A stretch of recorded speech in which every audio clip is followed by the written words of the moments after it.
নামাজরত অবস্থায় আমার উপরে মশা বসেছে, কিন্তু আমি মশাটি মারি নাই। নামাজ শেষে মশাটি আমি মেরেছি, আমার শরীর থেকে যে রক্ত খেয়েছে মশা সেটা বাহির হয়ে গেছে মারার কারণে, তাহলে কি আমার অজু ভেঙে গেছে যেহেতু রক্ত বাহির হয়েছে? না, এর কারণে কি হবে না, অজু ভঙ্গ হবে না।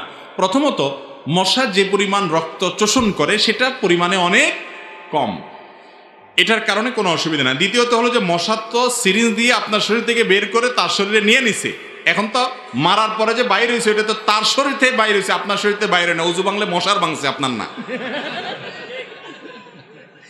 কথা কি বুঝতে পারছি? আপনি থাপ্পড় মারার পরে রক্তটা বাইরে হয়েছে কার শরীর থেকে? মশার শরীর থেকে। আপনার শরীর থেকে তো সে সূক্ষ্মভাবে সিরিঞ্জ দিয়ে টেনে নিয়েই নিছে, তাই না? আপনার শরীর থেকে তো বাইরে হয়ে গলায় পড়ে নাই, আপনার অজু ভাঙার তো প্রশ্ন নাই। সিরিঞ্জ দিয়ে নেওয়ার পর এবার বেচারার শরীরে আপনি থাপ্পড় দিয়া সব রক্তগুলো বাইর করে ফেলছে। অজু গেলে কার যাবে?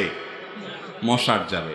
তো অজু গেলেই কি না গেলে কি, বেচারা তো শেষ, মরে গেছে, আর তার নামাজও নাই, রোজাও নাই। অতএব এটা নিয়ে আপনার টেনশন করার দরকার